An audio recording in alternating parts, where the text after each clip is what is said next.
Welcome to The Functional Esthetician, a podcast where skin health meets whole body wellness. I'm Samantha Dunch, a licensed esthetician, owner of Skin Deep Aesthetics, author, and a doctor of functional medicine. My mission is to help you see the bigger picture because healthy skin starts from within. In each episode, we'll explore the gut-skin axis, hormones, nutrition, skincare, and wellness tools you can use to transform your skin. Welcome to the Functional Esthetician Podcast. I'm your host, Samantha Dunch. Today's special guest is Chanana McGarry, a fertility awareness educator. We are going to talk about birth control, how to understand your body, learn your natural cycles, and how to reset your body after coming off the birth control pills. Before we get to today's interview, let me introduce our guest. Chanana McGarry is a certified fertility awareness educator. After 2 unplanned pregnancies and over a decade of research, she teaches women to prevent pregnancy naturally with 99.6% effective hormone and guesswork-free contraception. As a direct descendant of the Rain Queens of South Africa, she weaves together science with ancestral feminine wisdom, making her perspective unique in the natural birth control and holistic women's health space. Hi, Chanana. Welcome to the Functional Esthetician Podcast. Hi, I'm happy to be here. Thanks, Samantha. I'm excited for our conversation today. Me too. I'm going to have you start by introducing yourself. Share your story of how you got started and how you got to where you are today. I'm Chanana, and I got into the fertility awareness and holistic women's health through sort of lived experience, I would say. Somewhere around college, just had a really big shift as far as this deep desire to learn about ancestral wisdom, this deep desire to live a more holistic life. And so all of that influenced my birth control choices, which influenced my experience of having a couple of unplanned pregnancies due to just like the lack of information in the world about natural birth control and things like that. And that led me to really want to be a voice in this space to help other women who may also be on that health conscious journey, who may also want side effect free alternatives to natural birth control, and kind of help them get from where they are to where they want to be. I love that. And that's one of the reasons why I wanted to have you on today. My kids are a lot older now, but when I was having babies, I happened to have stumbled upon a book that talked about like how to track your cycle and how to learn about your cycle naturally. So I had learned about it. And even to this day, I know when I'm going to ovulate. I know when I'm going to have my period. It's really empowering when you can really be in touch with your body. Yeah, it's definitely such an empowering tool that we all have access to, but so few of us are taught about it. I think back to my sex ed back in the day, and like it wasn't even, we learned about periods, but what about the whole rest of the cycle and the ebbs and the flows and ovulation, and what is the actual risk of pregnancy throughout our cycle, and just kind of all these little nuances that aren't talked about.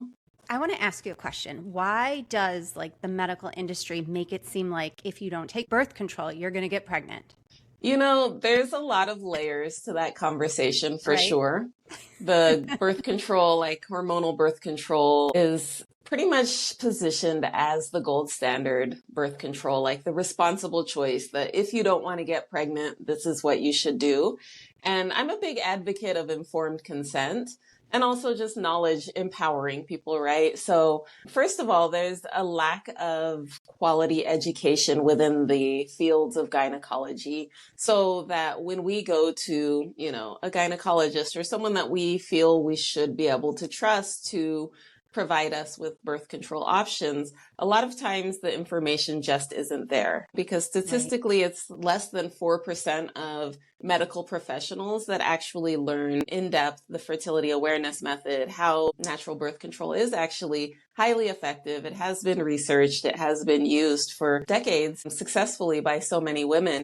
I have one friend who is a gynecologist, and I kind of picked her brain about all of this. And I'm like, well, what did you learn in med school about fertility awareness and things like that? And she's like, there was like a class or two throughout the entirety of med school. And she was like, I wouldn't have known how to walk clients through it. And also as humans, we have our own biases. So she's like, I went to a Catholic school growing up and I knew they were using natural birth control methods and they had huge families. So I just thought it didn't work. So I think there's a lot of factors in it. And then also there's the financial incentive that a lot of medical providers do work hand in hand with the pharmaceutical industry. So who's going to really fund research and marketing to tell you you don't need pills or IUDs or things like that to avoid pregnancy? And so many women go on birth control when they're young, and then they end up staying on it till they're in their 40s or older. Exactly. So that's a constant stream of income. And plus then Right.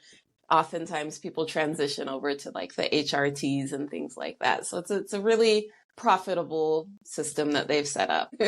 Definitely. If somebody's listening right now and they're thinking to themselves, you know what, I've been on birth control for like 20, 30 years. I want to get off. What would be something that they can do to start to understand how their cycles and their bodies work?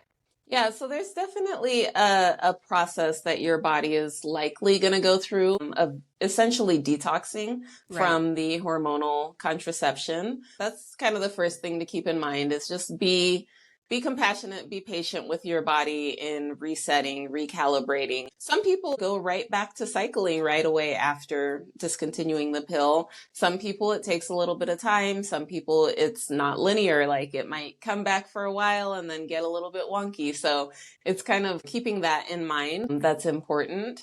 And also just empowering yourself with understanding, okay, this is what I'm looking for in the first place. Because a lot of people don't really realize how the female body's cycle actually works, right? And so familiarizing yourself with, we've got these different biomarkers, we've got our cervical fluid secretions, we've got our daily waking temperatures and what they mean about your hormones and your physiology at any given time. And it's actually a really amazing tool I found for people to really see in real time how their cycle is shifting and improving. It shows you with high accuracy when ovulation returns post hormonal birth control. So it shows you if your cycles are ovulatory. It shows you if there's any signs of hormonal balance or things like that. So it's really just a great tool to just start to understand and open to this idea that our cycles are actually this highly intelligent force that moves through us in predictable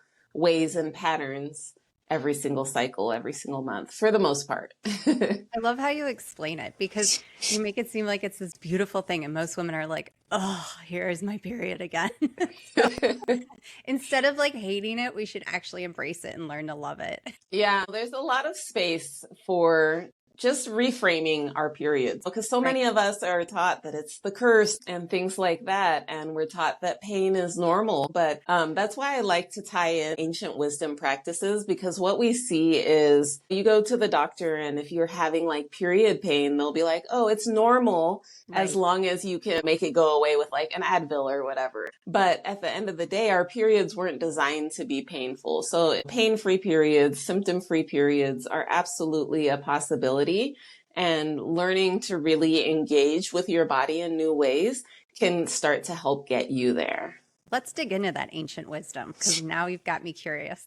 So I've just always had, since my early adulthood, just this deep wisdom and respect for ancient wisdom traditions. And that's led me to really dive deeper into my own lineage, which ties back to, on my father's side, to Southern Africa, to the rain queens that were deeply connected with fertility, because you think of rain as like the fertility of the earth, rain and fertility, and where really women's bodies were the temple, because that's where the magic was held, right? And then just looking at the different variations of women's wisdom throughout the world, and what some of the things that fascinate me most as far as tools that I like to use regularly are those that we see on different continents, different tribes, different groups, completely separate from each other, but they're there consistently throughout time. So that could be anything from like working with herbs to pelvic steaming to a deep dive I've taken recently is abdominal massage that I went and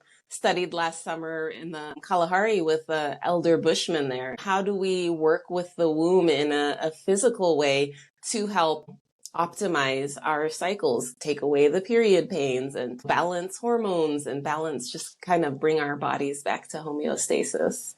I love that. And I feel like period pain is such a negative for most women. I mean, I think almost every woman I talk to like deals with it every month. Exactly. It's hard to escape, and we've got it so in our minds that it's normal. Because I'll ask a woman like, "Hey, how are your periods?" Because your periods tell you a lot about your underlying sexual health. So, do you have any pain? And they'll be like, "No, just normal period pain." So why does society normalize that then? I think a large part of it is just like the deeper picture of not really appreciating or understanding women's cycles, right? Because as women, we're sort of in this mode by and large where we're sort of conditioned to be the exact same every day, the same level of productivity based on a system set up around men and the way their bodies and physiology works, right? Traditionally, in most cultures, if not in the majority of cultures, right, you see women taking a step back during their period. You see them resting, you see them laying down in darkness or in moon red tents and things like that, and really allowing for femininity to play out, right? Because what a lot of people don't realize is that rest for women is actually highly productive. And we have such a hard time. I know I have a hard time giving Yep. myself permission to actually just stop and rest, but it's actually going to lead to higher productivity, less burnout, all of these things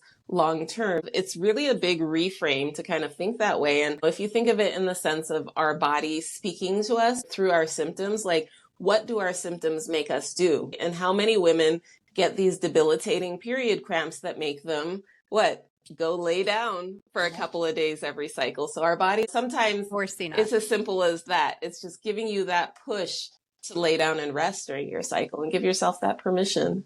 I was just going to say, give you permission. I love that. Why do women get pain? Like, what is that actually trying to tell you?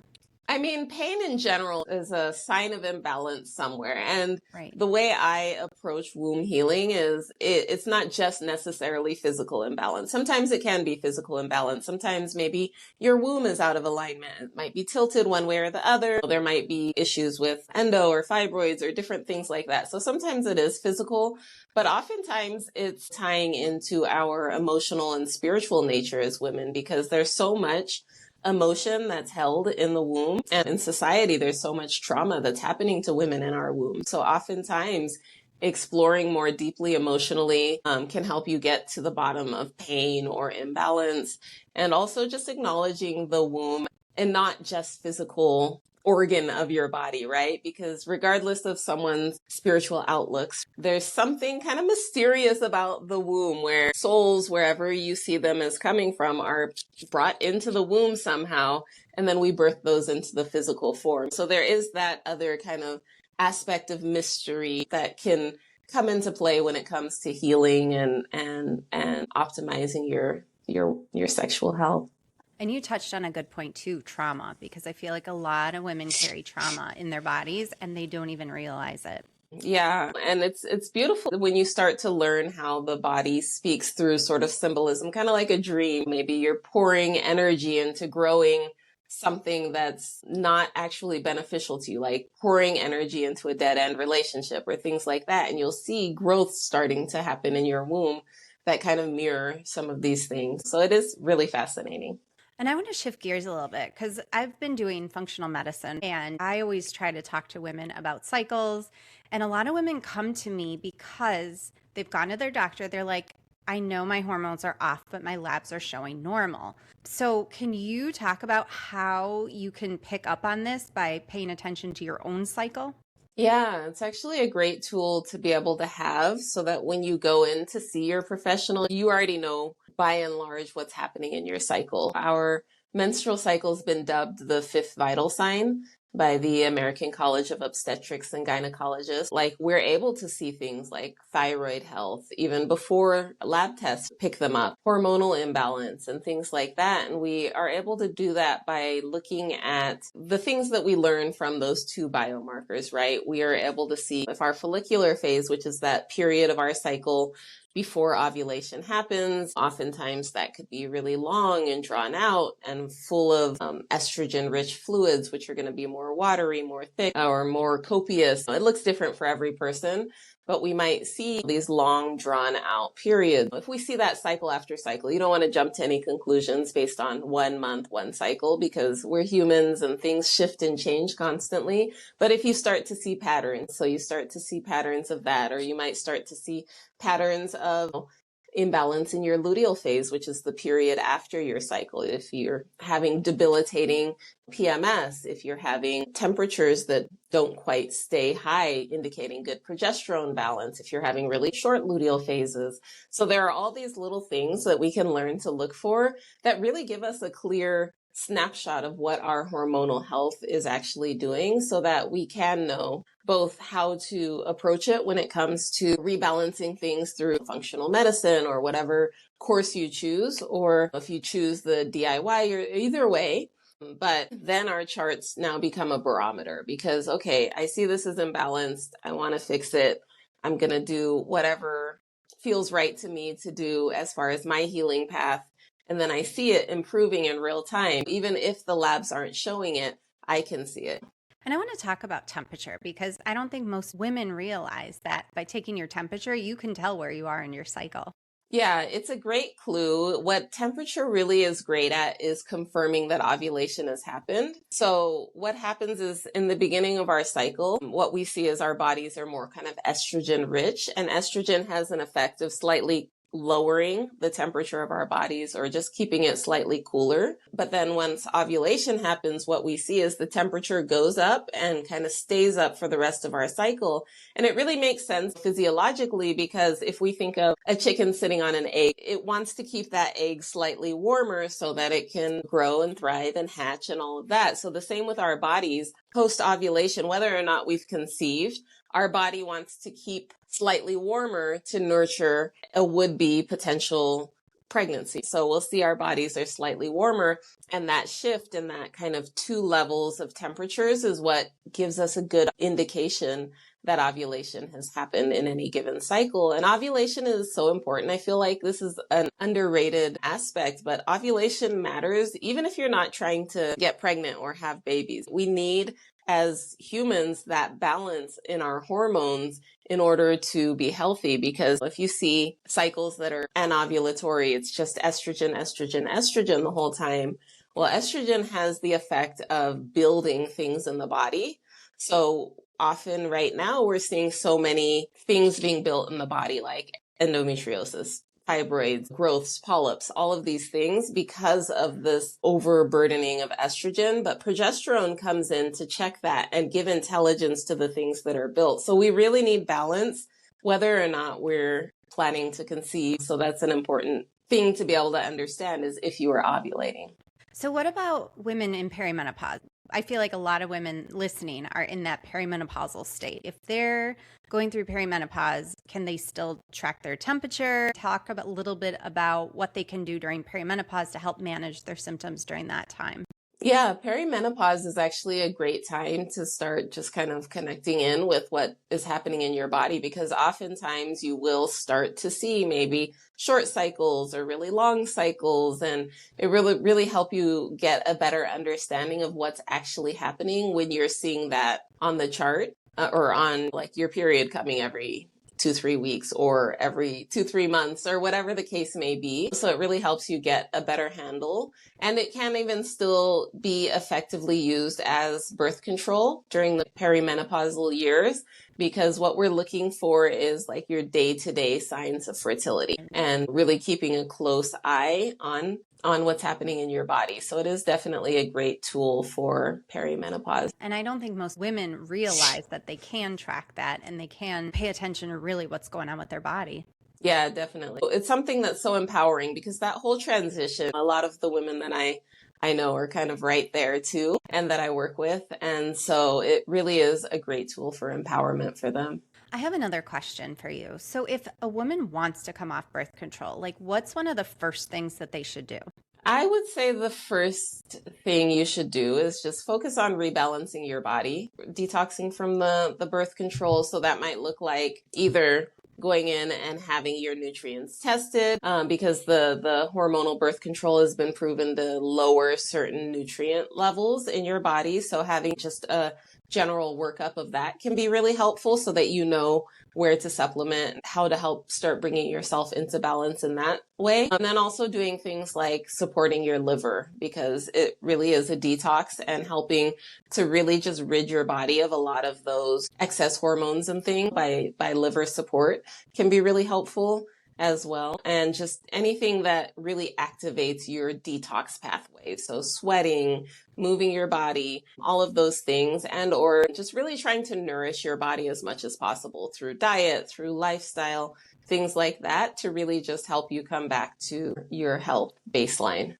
I love what you said about detoxification, because I feel like with a lot of my clients, that's something I walk them through, is opening up their detox and drainage pathways. And another interesting thing you said is estrogen metabolism gets detoxed through the liver. Yeah, the liver is just such an essential part. We don't think of it as part of our reproductive tract, but like you say, the metabolism, hormones pretty much start and end in the liver. So it's like really this essential part to nourish if we want to get back to our reproductive health. And then going back to perimenopause, if a woman's been tracking her cycle and she's been doing this naturally for years, but now she's at the point where she's struggling with hormones and she's thinking about HRT, what is your opinion? So my opinion on HRT is that there's a lot we can do before we get to that point. Like, I know a lot of women who have tried all the things and still maybe can't sleep or can't function in life, and they need something to offer them relief. But there's definitely a lot of tools that we can engage before we get to that point on things that we can do to really optimize our hormonal health, again, holistically, both through nutrition and lifestyle, certain things that specifically target our hormonal health and our hormonal building capacity, things like that. And then also some of these ancient wisdom practices that really help to align and get things into order. I don't knock anyone for getting to that point, because I've seen it in a lot of women who are really committed to like a more natural pathway. And at the same time, I have also heard a lot of success stories where if they just kind of tweaked some things, diet, lifestyle, and really focused in on it, connected in with their womb, and like I was saying, the different levels, I have seen a lot of success with avoiding it and being great hormonally into menopause. Nutritionally and lifestyle wise, what would be some recommendations that you would give to someone listening? Our hormones are fat-based, so one simple thing to do is really focus in on healthy fats in your diet. I feel like in society and culture, health or fats have really been demonized, and a lot of us do like the low fat and the no fat and all of that. But healthy fats like your avocado oils and your omega-3s and 6s from nice fatty fish and walnuts and all of these type of things are actually really nourishing for your hormones, because we have these fat-based building blocks that go to our hormones. And then kind of tying into those same building blocks is the idea of doing as much as possible to mitigate stress. I know that you can't eliminate it completely, but those same hormonal building blocks, they go to all of our hormones. If you have a constant siphoning off of these hormonal building blocks going to your cortisol, then there's going to be less left over for your sexual and reproductive hormones. Thank you for talking about fat. I love you. We don't talk about it enough. Yeah, totally.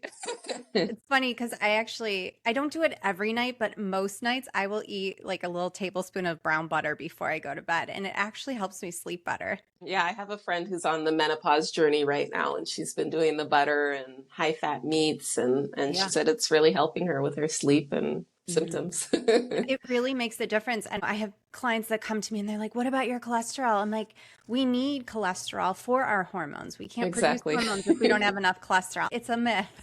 Yeah, there's so many of these kind of misconceptions just swirling around. So it's great that you are out there myth busting and helping kind of ripple that out into the world. Yeah. And I think because I grew up in the 80s and 90s, so I grew up in the fat-free era. And even when I first started eating fat, I'm like, am I going to get fat doing this? And obviously it didn't do anything like that to me, and my cholesterol's okay. Before we close, is there anything you want to leave our listeners with today? Like, what's something they can start implementing today? I think the biggest takeaway from today is just to open your mind, explore a little bit. I know some of these concepts might be pretty new to some people, but if anything kind of resonated, if it sparked any curiosity, I have a free little 5-minute video that I created called Sex Ed Failed Us. And it's the top 3 things that the majority of the women that I work with say they wish someone had taught them sooner. So it's a really great kind of just opening experience. And also I love to talk to people. So feel free also to reach out via email, hello@womb literacy. And I'm happy to connect and chat more that way too. I will put all your links in the show notes so they can click and connect with you. Awesome. Chanana, is there anything else you want to add before we close today? I think that we've covered a lot in a short amount of time. Yeah. And I think that I feel complete. I really appreciate just you creating this platform where different ideas can be shared because it's so important. You never know what you don't know. Exactly. And I feel like, so many of my listeners are women and most of us are still cycling. So it is good information to have. Yeah, definitely. And the goal is definitely to just kind of help us all reclaim this birthright because we see that there's so much emphasis put on literacy in life, and rightfully so, because it opens up new worlds of possibilities to us. So my company is called Womb Literacy because it's so important for us to actually become literate of our wombs, which can just lead to generational healing, because the sex ed talks, even from my mom, were next to non-existent. So many of the women that I work with are like, yeah, I want to learn this and teach it to my daughters. So I'm really inspired to see more of a generational shift starting to happen. Absolutely. And I just think, women go on birth control because they don't realize there's another option. So I'm glad that you were able to share this with our listeners today. Yeah, absolutely. It's my pleasure. Thank you so much for being here. Thank you for listening. Today we had on our special guest, Chanana. We talked about birth control, HRT, how to learn your body and reconnect with your cycles, how to understand your cycles even during perimenopause, and what painful periods might mean for your body. Please check the show notes to connect with Chanana. Be sure to tune in next Tuesday to episode 44. We are going to talk about pelvic health and why women lose their spark during perimenopause. You don't want to miss this one. And always remember, you deserve to love the skin you're in. As estheticians, we have such a unique opportunity to not only care for the skin on the surface, but to guide our clients towards deeper wellness. If this episode gave you something to think about, share it with me on Instagram @SkinDeepIL. I look forward to connecting with you there. And if you enjoyed this conversation, subscribing and reviewing the podcast helps others find these conversations too. And always remember, you deserve to love the skin you're in.